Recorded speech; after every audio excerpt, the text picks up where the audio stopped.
হনুমান জন্মজয়ন্তী উপলক্ষে আজ থেকে ২৩ তারিখ পর্যন্ত বিভিন্ন অনুষ্ঠানের আয়োজন করা হয়েছে সংকটমোচন হনুমান মন্দিরের তরফে। আজ একটি বর্ণাঢ্য শোভাযাত্রার মধ্যে সূচনা করা হয়।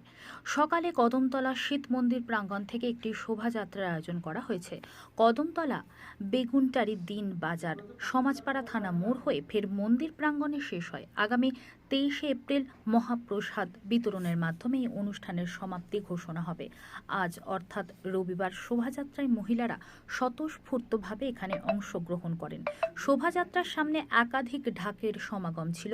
মহিলাদের সাথে তাল মিলিয়ে পুরুষরাও এখানে অংশগ্রহণ করেন।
দিন থেকে কি হবে?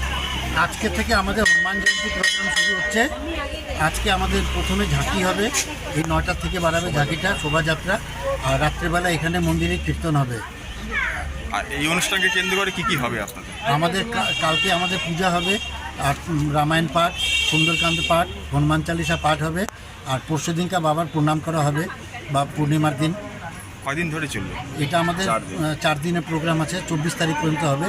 24 তারিখে এখানে ভান্ডারা হবে, রাত্রে যজ্ঞ হবে। মন্দিরের নাম কি? শ্রী সংকট মোচন হনুমান মন্দির। আপনার নাম? হরিবিষ্ণু মহেশ্বরী। আজকে কিভাবে করছেন এই অনুষ্ঠান? আজকে আমাদের প্রথম উৎসব চালু হলো শ্রী সংকট মোচন হনুমান মন্দির কদমতলা পাটগোলার এখানে। আর এই উৎসব আমাদের 4 দিন ব্যাপী চলবে। আর আজকে এই শোভাযাত্রা পুরো জলপাইগুড়ি শহর পরিক্রমা করে আবার এই মন্দিরে প্রস্থান করবে। তারপরে আমাদের বিকালে ভজন কীর্তন আছে। আর তারপরে কালকে থেকে পূজা আরম্ভ হবে। পরশু দিন পূর্ণিমার প্রণামী সবার চালু হবে। সারাদিন ব্যাপী পূজা পাঠ পরশু দিন পূর্ণিমা উপলক্ষে চালু থাকবে। আর তারপরের দিন 24 তারিখে প্রসাদ বিতরণ হবে, মহাপ্রসাদ। আর তারপরে রাত্রে যজ্ঞ হয়ে উৎসবের সমাপ্তি করা হবে। 24 তারিখ শেষ হবে। 24 তারিখ।